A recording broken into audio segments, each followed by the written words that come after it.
तुम्हाला खोकला झालाय तर तुमचा खोकला एकदा हे चाटण चाटलं तरी तुमचा खोकला बंद होणार आहे।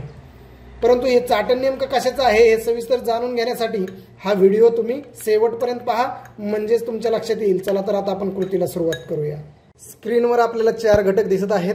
त्या 4 घटकांपैकी हा आहे मध, आपण ह्याला हनी म्हणतो। हे आहे काळे मिरे, ब्लॅक पेपर म्हणतो आपण ह्याला।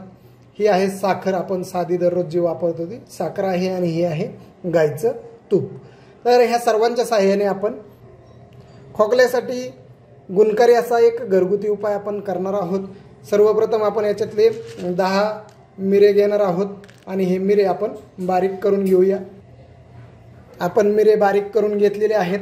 त्याच्यामध्ये आपण थोडंसं गाईचं तूप घेणार आहोत। या ठिकाणी आपण गाईचं तूप घेतलेलं आहे। त्यानंतर आपण त्याच्यामध्ये थोडासा मध ॲड करणार आहोत।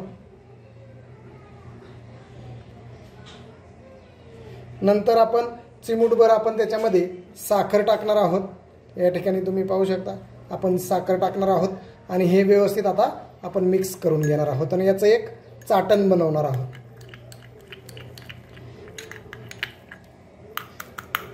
तर हे चाटण आपलं तयार झालेलं आहे। हे चाटण आपण दिवसातून 3 वेळेस आपण चाटायचं आहे। दिवसातून 3 वेळेस आपण चाटल्यानंतर आपला जो खोकला असेल तो खोकला आपला दूर होणार आहे। आपली पचनक्रिया व्यवस्थित होणार आहे। आपल्याला ॲसिडिटीचा त्रास असेल, ॲसिडिटीचा जर खोकला असेल तो आपला खोकला सुद्धा ह्या घरगुती उपायाने दुरुस्त होणार आहे। दिवसातून 3 वेळेस हे चाटण चाटायचं आहे। आपला जो खोकला आहे तो खोकला निघून जाणार आहे। पथ्य एवढंच पाळायचं आहे की अर्धा तास अगोदर आणि अर्धा तास नंतर आपण काही एक खायचं प्यायचं नाही। त्यामुळे ह्याचा जो इफेक्ट आहे तो इफेक्ट आपल्याला व्यवस्थित जाणवणार आहे।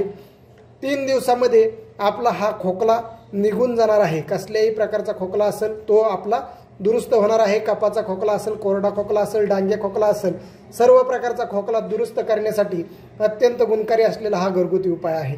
आपण सहज एकदा ट्राय करून बघाच आणि आपला जो खोकला असेल तो खोकल्याचा रिझल्ट काय आहे ते तुम्ही कमेंटमध्ये कळवू शकता। मित्रांनो, तुम्हाला जर हा व्हिडिओ आवडला असेल तर लाईक करा, शेअर करा। तसेच आपला चॅनल जर सबस्क्राईब केला नसेल तर सबस्क्राईब करायला विसरू नका। नवीन विषयाचं भेटू, तोपर्यंत टेक केअर।